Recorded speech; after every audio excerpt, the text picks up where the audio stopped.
کیونکہ یہ مجرموں کا سب سے پسندیدہ جرم ہے. کوئی فزیکلی کانٹیکٹ نہیں ہے. ایک فون کرنا ہے. خطرناک جو چیز ہے جو اس تاجر کے لیے کہ اب وہ جسے نمبر دیا ہوتا ہے وہ اس کے رابطے میں ہوتا ہے. کیونکہ جتنا ان کا انفلوئنس تھا اس شہر میں، اگر وہ کچھ کرنا چاہتے اس حوالے سے تو بہت کچھ کر سکتے تھے. ڈی جی رینجرز جو ہیرو ہیں کراچی کے اس امن آپریشن کے، جنرل رضوان اختر، انہیں کا بھی ہم جب آپ ایف آئی آر نہیں کٹواتے آپ کے تاجر، جی ہم کچھ نہیں کر سکتے. پھر کسی دباؤ کے بغیر جو بھی جیت کر آئے گا، کسی کی بیساکھی کے بغیر جو بھی اقتدار میں آئے گا وہ کچھ کر پائے گا. اصل میں عمران خان کے معاملے میں لوگ فوج کو برا کہتے ہیں، موجودہ حکمرانوں کو برا کہتے ہیں، لیکن حقیقت یہ ہے تو تمہیں زندہ واپس بھیج رہا ہوں. آئندہ اگر اس طرح کی کوئی میسج لے کر آئے تو تمہاری لاش جائے گی. کون رہ جائے گا پیچھے؟ فوج رہ جائے گی، پی ڈی ایم والے رہ جائیں گے، ان کے بینیفیشریز رہ جائیں گے. بس حکومت کو ابھی زیادہ ایکسپیکٹیشن نہیں لگانی چاہیے تاجروں سے ٹیکس کے معاملے میں. اس نے ریڈیو پہ تقریر کرتے ہوئے کہا کہ تم مجھے پڑھی لکھی مائے دو، میں تمہیں عظیم قوم بناؤں. یہ زمین پکار رہی ہے ان لوگوں کو جو اس ملک کے وفادار ہیں، جو یہاں موجود ہیں، جو یہاں سے چلے گئے. تو پھر یا تو وہ طاقت رہ جائے گی یا ملک رہ جائے گا.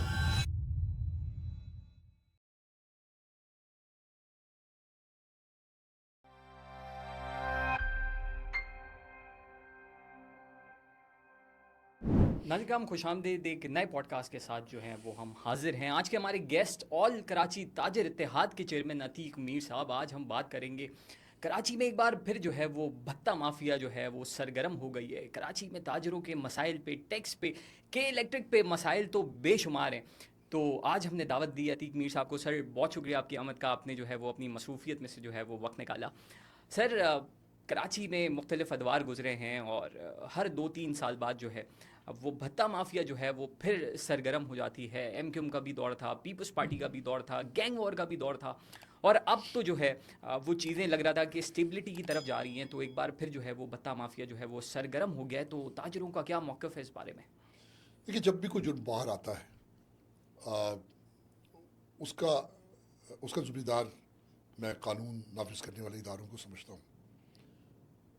ظاہر ہے کوئی ایک دیوار جس نے جو حصار ہوتی ہے کسی کا، تو وہ اگر اس پار آ جائے تو پھر دیوار ہی کو توڑ کے آتا ہے یا اس کی کم بلندی سے پھاند کے آتا ہے. تو میں دیکھ رہا ہوں کہ وہ جو اقبال کا ایک شعر ہے کہ خدا تجھے کسی طوفان سے آشنا کر دے کہ تیرے بحر کی موجوں میں اضطراب نہیں. تو جرم مختلف نوعیت کے جو ابھرتے ہیں تو قانون بھی متحرک رہتا ہے. لیکن بھتہ چونکہ رینجرز نے تقریباً اس کی سرکوبی کر دی تھی، اس کا بہت حد تک قلع کما ہو گیا تھا، لیکن اس کا دوبارہ سے آنا کیونکہ یہ مجرموں کا سب سے پسندیدہ جرم ہے. کوئی فزیکلی کانٹیکٹ نہیں ہے. ایک فون کرنا ہے اور اس کو اعصابی طور پر مفلوج کر دینا ہے. اتنا ڈرا دیتے ہیں کہ بندہ سوچتا ہے کہ نہ دیا تو پھر کچھ نہیں تو بچے پھر گا. جان بھی اور مال بھی. اور اب تو فیملیز کو بھی تھریڈ ہوتی ہیں. اور ایسا ہوا ہے کہ گھروں پر بھی کریکر پھینکے گئے ہیں ماضی میں. تو وہ کہتے ہیں کہ ماضی میں ایک چیز کو انتہائی گھناؤنی صورت پہ آپ نے دیکھا ہوتا ہے تو پھر آپ سوچتے ہیں کہ یہ زیادہ خطرناک ہے، لہٰذا وہ وقت یا وہ حالات نہیں آنے چاہیے کہ میرے گھر پہ کوئی حملہ ور ہو، میرے کاروبار کو کوئی آگ لگا دے. جس طرح بلٹس وغیرہ بھی پرچیوں میں لپیٹ کے بھیجنے آتی تھی جی. کا سبب یہی ہوتا ہے کہ زیادہ سے زیادہ تھریٹ کیا جا سکے، جس میں وہ کامیاب ہوتے ہیں. تو پھر اور ماضی میں جب لوکیٹر نہیں تھے، سموں کے بارے میں نہیں پتہ ہوتا تھا یہ کس نمبر سے، یہ اس نمبر سے جو کال آ رہی ہے اس کی لوکیشن کیا ہے، اس کا نام کیا ہے، اس کا پتہ کیا ہے. تو اب کافی بہتری ہے، یعنی اب ٹیکنیکلی ٹریس کرنا آسان ہو بطہ گیا. خور کو ٹریس کرنا آسان ہے. آسان.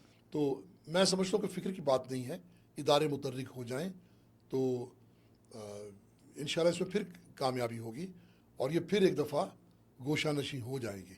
کیونکہ غیر ملکوں سے کال کی جا رہی ہیں، جو ٹریس تو ہو جاتا ہے کہ کس ملک سے ہے، لیکن یہ کہ لوگ تو تھریٹ ہو جاتے ہیں.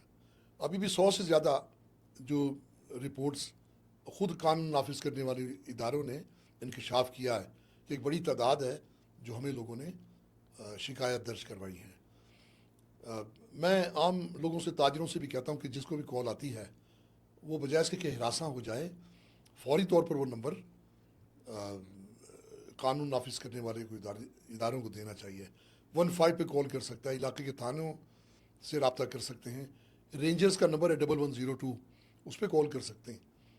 تو اگر لوگ قانونی اداروں سے جڑ کر اس کی خاتمے کی کوشش کریں گے تو یہ پہلے کی طرح ختم ہو جائے گا. اچھا، ایریا وائز جو ہے وہ اب بتہ خوری ہو رہی ہے. پہلے تو ایسا ہوتا تھا کہ جہاں تاجروں کا بڑا کاروبار ہے لائک اولڈ سٹی ایریا اور دوسری جگہوں پہ، لیکن اب جو ہے وہ ڈویژنز ہو گئی ہیں کہ پی آئی بی کا ایک الگ نیٹ ورک ہے، نیو کراچی کا ایک الگ نیٹ ورک ہے، صدر کا ایک الگ نیٹ ورک ہے. تو اس نے کتنا زیادہ جو ہے وہ تاجروں کو پریشان کیا ہے، کیونکہ اب پتہ نہیں چلتا کہ کس ایریا کا نیٹ ورک ہے. اور جب ڈویژنز ہوئی ہوئی ہیں، اب لیاری کا جو ایک نیٹ ورک ہے وہ وہاں بہت زیادہ اسٹرانگ ہے. تو تاجر جو ہے وہ اس حوالے سے کتنے پریشان ہیں کہ مختلف ایریاز سے اب کال آنا شروع ہو گئی ہیں. پہلے تو پتہ ہوتا تھا کہ یار یہ ایک منظم گروہ ہے، اب وہی صرف اس عمل میں شامل ہے، لیکن اب تو جی اس کی سب ڈویژنز ہو گئی ہیں. دیکھیں، یہ حقیقی معنوں میں جو ماضی میں نیٹ ورک رہے اس کے، وہ اولڈ سٹی ایریا، وہ یہ دیکھتے ہیں کہ مرکز سے قریب کون لوگ ہیں. اس کے لیے بہت سارے ایسے لوگ ہیں جو لیاری میں جن کی رہائش ہے اور وہ ملازمت کرتے ہیں اولڈ سٹی ایریا میں، تو ان کی بھی مدد لیتے ہیں کہ تمہیں بھی پیسے دے دیں گے، تم ہمیں کسی ایسے سیٹھ کا نمبر دے دو، کسی بڑے تاجر کا نمبر بتا دو. لوگوں نے دکانوں کے باہر بھی لکھے ہوئے ہوتے ہیں. تو وہ نمبر مل جانے کے بعد ایک خطرناک جو چیز ہے جو اس تاجر کے لیے، کہ اب وہ جس نے نمبر دیا ہوتا ہے وہ اس کے رابطے میں ہوتا ہے اس کال کرنے والے کے. اس کو بتاتا ہے کہ وہ اس وقت اپنی دکان پہ موجود ہے، اس کے بچے بھی پاس بیٹھے ہیں اور اس کی لوکیشن کیا ہے. اس کو جب سب کچھ بتا دیتا ہے اور وہ اس کو کہتا ہے کہ تم میرے ٹارگٹ پہ ہو اس وقت، وہ تو بیٹھا ہوا ہے کوسوں دور اور اس کو یہ لگ رہا ہے کہ یہ سامنے کہیں ہوگا. تو وہ دیکھتا ہے کہ یہ تو میرے اتنا قریب ہے کہ مجھے ٹارگٹ کر سکتا ہے. تو وہ کاروبار چھوڑ دیتا ہے، گھر میں ڈرتا ہے، وہ اس کی موومنٹ مفلوج ہو جاتی ہے، کاروباری سرگرمیاں تباہ کر دیتا ہے. تو یہی سبب ہے کہ یہ کالر اندیکھا مجرم وہ زیادہ خوفناک ہوتا ہے. جیسے ایک آسیب ہے، نہ بھی ہو لیکن اگر آپ کو کہہ دیا جائے کہ اس ویرانے میں آسیب ہے، کوئی بدرو ہے یا کوئی، تو آپ پھر ڈرتے ہیں. اندیکھا ایک سلسلہ ہوتا ہے. تو ان کے پاس یہ آپ کی نفسیات سے کھیلتے ہیں. آپ کے اعصاب کتنے مضبوط ہیں، جس کے اعصاب مضبوط ہوتے ہیں وہ نمبر بھی شیئر کرتا ہے قانون نافذ کرنے والے اداروں کو اور وہ مقابلہ بھی کرتا ہے. ہم نے بہت سارے ایسے لوگوں کے ذریعے انہیں جنم واصل کیا ہے جنہوں نے ہمت کی. ایک وقت تھا جب ہمیں ڈی جی رینجرز جو ہیرو ہیں کراچی کے امن آپریشن کے، جنرل رضوان اختر، انہیں کہا بھی ہم جب آپ ایف آئی آر نہیں کٹواتے آپ کے تاجر، جی ہم کچھ نہیں کر سکتے، قانون سے ماورا ہم کام نہیں کر سکتے. تو پھر ہم نے ان کو بتایا کہ ایک تاجر کو ہم نے کہا کہ آپ ایف آئی آر کٹوا دیں. اس نے ایف آئی آر کٹوا دی. پھر اس کے بعد اس کی حاضری ہوئی، وہ بندہ بھی پکڑا گیا جو کال کرتا تھا صحیح. اور وہ گینگ وار کا آدمی تھا. کسی بہادر پولیس افسر نے اس کو ہاتھ ڈال لیا، ورنہ تو اجازت ہی نہیں تھی. جن لوگوں نے گینگ وار بنایا انہوں نے اس بات کی پولیس کو تو اجازت نہیں دی تھی کہ وہ ان پہ ہاتھ ڈالے، کیونکہ ان کا یہ عسکری ونگ تھا. صحیح. لیکن چلے وہ ہمت کر کے انہوں نے اس کو پیش کر دیا عدالت میں. تو کچھ دیر کی کارروائی کے بعد جج نے تاجر کو اپنے چیمبر میں بلا کے کہا کہ آپ کیس واپس لے لیں، کیونکہ اس طرح آپ کی جان کو بھی خطرات ہیں اور میری بھی، میں اس کے خلاف فیصلہ دے نہیں پاؤں گا. تو اس سے اندازہ کرے پھر ہماری ہمت نہیں، تو، اتنا انفلوئنس ہونے اور کے حقیقت بعد. بھی یہی تھی جی کہ وہ جس طرح گھورتے ہیں تو پھر وہ کمپلینٹ تو آدھا وہی مر جاتا ہے. تو بھتہ نیٹ ورک ماضی میں جو تھا وہ بہت مضبوط تھا، اتنا مضبوط کہ اس کے پیچھے بہت ایسے لوگ تھے جن کے پاس لوگ شکایت لے کر جاتے تھے کہ ان کی جان چھڑائی جائے، جبکہ وہ بھتے کے نیٹ ورک سے منسلک تھے. اچھا، تاجر جو ہیں وہ ملک میں بہت امپورٹنٹ اسٹیک ہولڈرز ہوتے ہیں. تو بھتہ تو چلیں ایک طرف، لیکن اس کے علاوہ بھی بہت سارے مسائل، آج جو معیشت کا حال ہے